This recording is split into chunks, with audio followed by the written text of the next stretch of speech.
right, y'all. If you all knew how long it's been taking me to do this video, I apologize. And then, of course, I wake up with allergies. All right. But we're going to keep this thing moving. It's really, with digital planning, what I love about it is you could do it anywhere, literally. Sometimes I'll plan in the car, of course, when I'm in meetings, but literally. So after my devotional, straight to planning. I do want to share this though. So this is a new, I don't know if there we go. This is a new nib for I actually have the Apple Pencil Pro. And what it does, you probably can look at the screen, but it has a little, of course now it doesn't want to do it. Oh, there it is. It has a kind of like a cushion button where it'll bring up this menu. Right, so I have to hold it this way so I don't trigger it. But this new nib has like a cushion, so when you're writing it, it grips so much better. Testing it out. I'll put it in the Amazon storefront, and then I'll attach it to this video as well. But wanted to go over the new mid-year planner. There's only a couple things that are updated from feedback, and then just from using and not using certain templates. So let's just kind of get into it. All right, of course we have our index. So your index is going to be pressed by this little notebook over here on the side that says index 1DP, right? This is your index. It'll bring you to all your hubs. It'll also bring you to shortcuts for all of your notebooks. So with the OneNote Planner, you have your hyperlinked months. You have your 2025. So here's what that means. And that's over here. So you'll have your 2025, this is the mid-year, so you'll have your 2025 starting at July, going all the way to June of 2026, right? 2025 to 2026. And then you'll also have the first, again, because this is the mid-year, you'll have the last 6 months of 2026. So that way you can go ahead and start, for those who plan ahead. Now I'm having a brain fart of who asked me for this, and I thought, yep, that's a genius idea, so keep that in there. Same thing will occur if you have the full year. So there's mid-year planners and full year planners. All right, so this is the full year planner, and they are hyperlinked by month. So you'll click on that month and it'll take you to July. I'm coming back to this though. You got 7 5-subject notebooks, and they are also hyperlinked.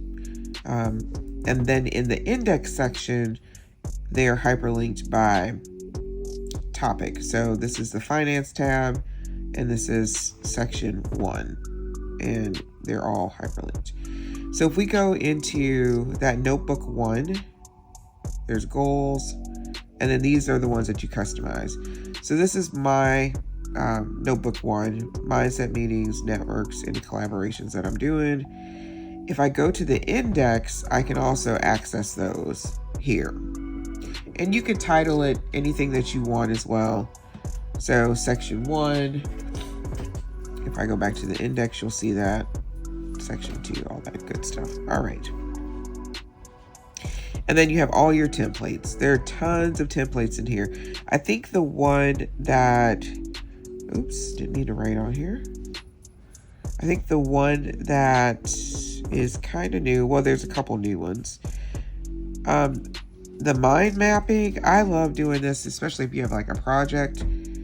Start with your project here and then start working outwards into sections and then subsections. I use this list like if I'm in a meeting, and I'll do a video just on templates, but you could just like take a screenshot of that, use it as a sticker. Let's go back. Here's some of the hidden ones that most people don't know about. So this is a Crimson one. So this is a sorority inspired notebook, and I want to get a clue of which sorority I'm in. And I had to do it.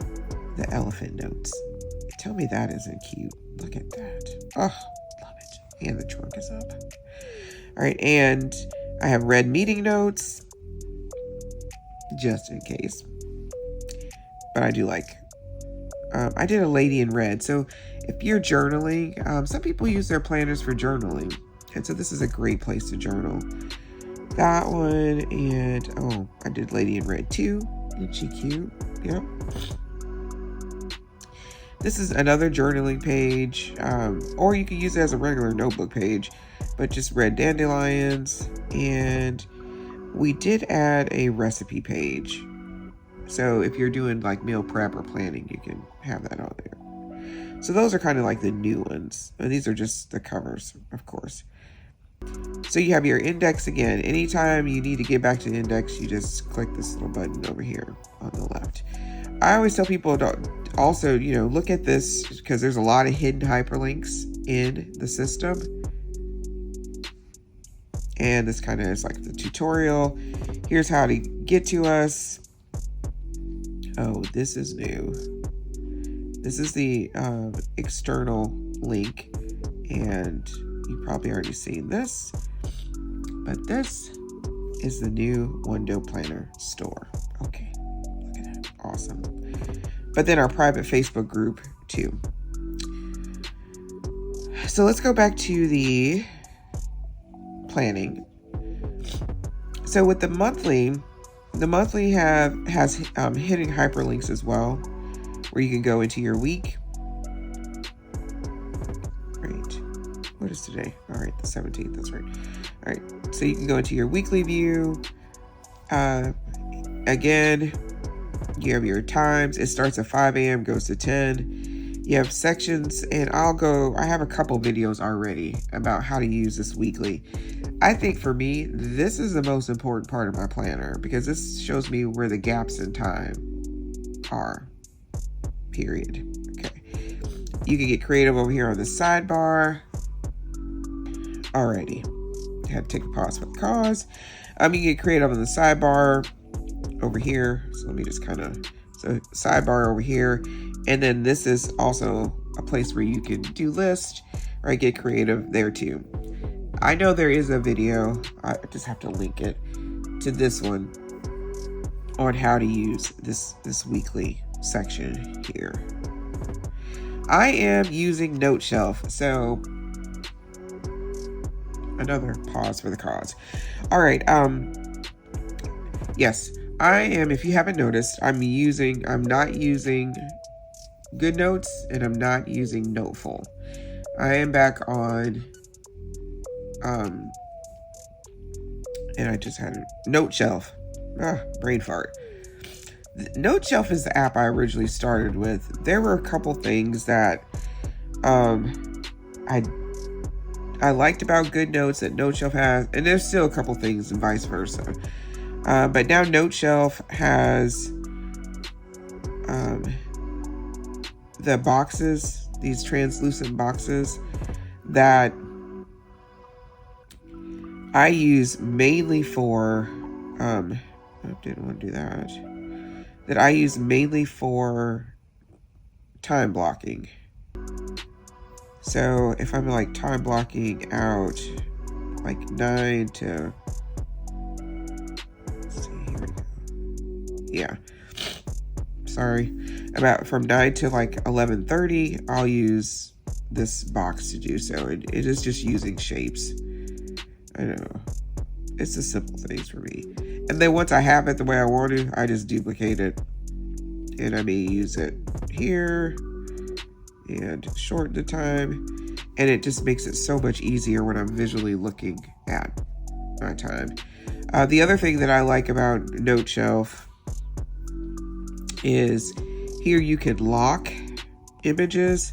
So when you write on top of them, just see, color here. So when you write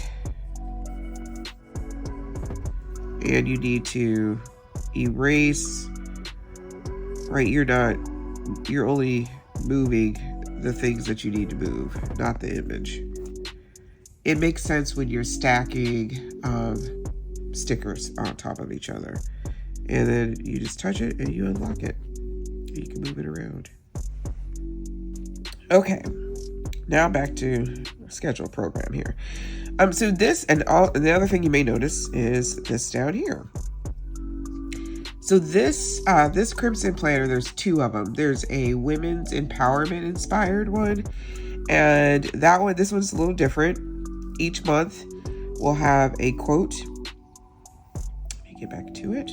We'll have a quote on the bottom, right? So that's what you see here. And then every week,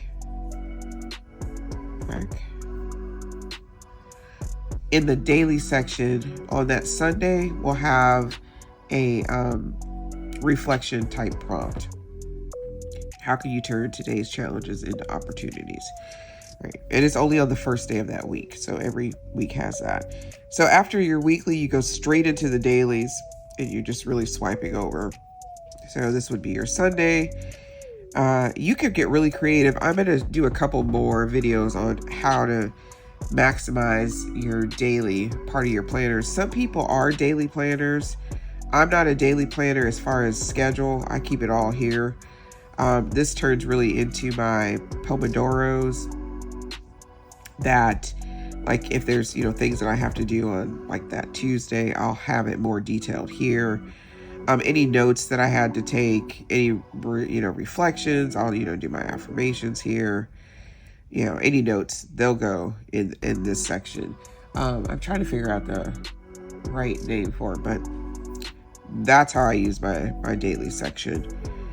And let's see what else is new. Oh, going back to the monthly. So down here, we revised this because I always revise things that I don't use or I get feedback on. And take it to the team. So this monthly review, I wish I had the old one, but I don't.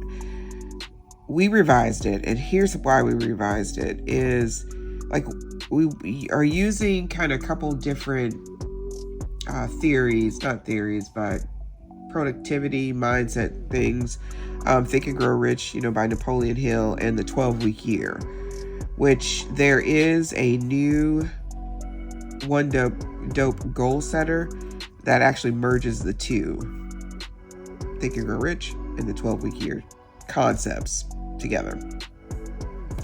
So when you're doing your monthly plan, depending on what week you are on in your 12-week year, or if you don't do that, or what 3 goals, then you would write those 3 goals down and what action steps need to be done this month, right? To get them done. Income goal, any money goals, and then these where your 3 goals are, these lead indicators, so the action steps would go here, and then you would just track it for however many days. If it's like 8 glasses of water, and you would just write that down. And as you would, accomplish it, you could check it, or you could like color it in. You can get creative with this. You could have like, I'm left-handed, so I can't turn this thing. So like 8 glasses. This is not my handwriting. And you could have the 8 glasses in one color. Maybe do the walk in red. And you can check color X, whatever. And then that way you can keep track of everything here. Any other notes that you may have. And then this is kind of post. So this is the review. So what actually happened. What things do you need to start doing, stop doing. Scoring yourself on your goals and your lead indicators. I'm going to do a separate video on that. But this is, you would score yourself right there. Next month's priorities. So like, if you're planning for your 12 weeks, that you may not, the goals that you may have, there's some action items you may not do in that month. Well, you would put them here, and any follow-up, that you would have to do. So, all right, this is not going to happen this month, but it will in we need to make sure I write it down and capture it somewhere. So that is brand new. That's probably the biggest thing. And this had a little thought to it, of course. Well, everything has thought to it, but this one we had to look a little bit more deeper into because it needs to be functional. I am like the biggest person on not being busy. I am not a busy person. My goal is to be productive. And if I'm busy, something is not right, right? So, and that's the whole purpose of the planner, not to be busy, be productive, right? And then, of course, like I said, you go into July. This planner is a mid-year, so it goes July 2025 to June of 2026. So here's to planning. I'll do some more planning videos where I'll just have a screenshot of me planning, and then other videos will be coming from some other planners that will be joining the team and showing how they use it. We'll have a lot more collegiate planners this year, how they're using it in school or post undergrad school, how they're using it as well. But this all syncs to my iPhone. So if you're an Android user, NoteShelf is great for Android users, NoteShelf 3. And it's just, you have to have a like and a like. So if you have an Android tablet, you got to have an Android phone. It doesn't cross-pollinate, if that makes sense. So all of this in real time. So if I do this, it's syncing to my phone in real time at the same time, right? Which is so dope. One of the things that I know everybody's on the Noteful bandwagon right now, and I probably bandwagon's pretty harsh, but I do like Noteful. The only thing I don't like about Noteful is I do a lot of handwritten notes, just as if I had a paper planner. And if I needed to search something right now, Noteful does not have the, I think it's called like an OCR, optical something. It cannot search handwritten notes. It can only search typed notes. And when I'm writing, even though there is the scribble function, I write faster than I can do this scribble. And the scribble is using like this, right? I write faster than I do that. So I need to be able to search notes fast, because if somebody calls me and says, hey, do you remember? I need to search that note. And with NoteShelf and GoodNotes, you can. So again, I think it just really depends. GoodNotes actually just is having a couple new updates. I think the updates in the planning community that they did not come out with, that everybody thought that they were coming out with. I know this sounds really crazy, but the whole locked feature is a big deal. Just to, lock the note. It's so much easier if you can just do that. I'm telling you, once GoodNotes does that, game over. Like, seriously. Okay. I mean, like, really, really game over. So stay tuned. This is the new mid-year planners. I just wanted to go over some of the new things or some templates that people may not know that was in there. Again, the Crimson one, mid-year. This is the H2 or the hybrid, because you can use it in landscape, or you can flip it. So let me just flip it here. And you just double click in the middle and it fits perfect right there. You can just use it that way, right? So you can use it landscape or horizontal. That's why we call it the H2. And then this week, the OG, the original window planner, it got a little facelift, where it looks a little bit more, actually like this one, more modern. And so it did get a little facelift. It looks really, really good. And those will be out this week. So check the site. We got a new website for you to purchase. So planning should be dope. And I will say it is dope with Window Planner. It's definitely a digital organization planning experience, if I say so myself. All right, y'all have a good one.